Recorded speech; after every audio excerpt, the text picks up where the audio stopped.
for the professional service disclosure. All right. See, all of this is filled out for you already. So this is what we're going to do.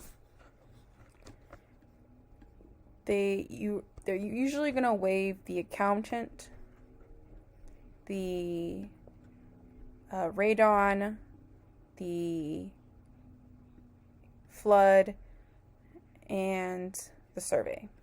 Now, everything depends on your client.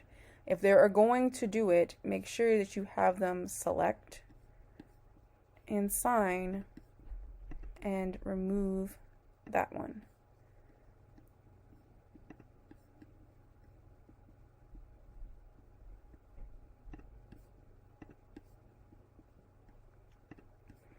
Make sure you do that.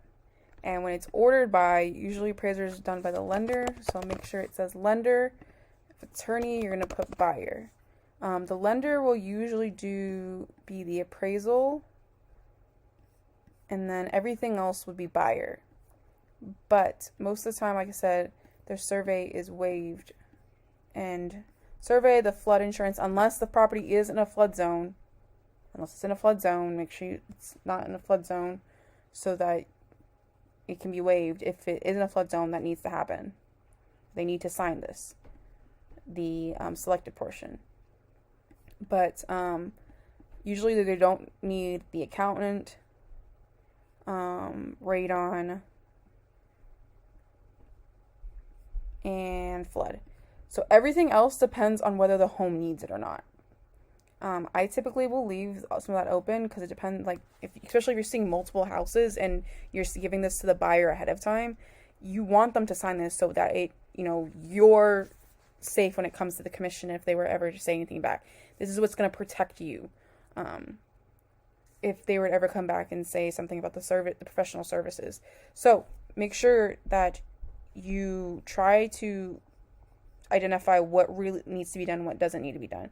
But like I said, usually the survey and the accountant doesn't need to be done.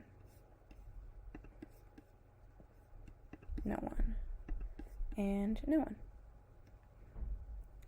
So make sure you pick and choose correctly. Say who it's ordered by. The lender usually orders the appraiser, especially if it's a VA loan. It's always done by them. And the buyer should be the rest of them that is selected. And of course, the name of the service. Of course, this is, if you don't know what it is, just put TBD. That's what I put, to be determined.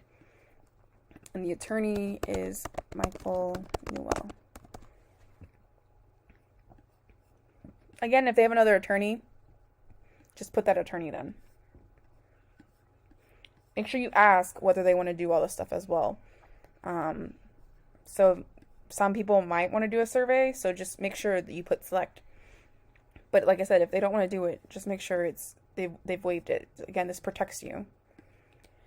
And then you're going to sign it. You're going to come down and sign here. And of course, you're going to have them sign it. And of course, for this, you are going to you're going to add initials saying that they know what that is.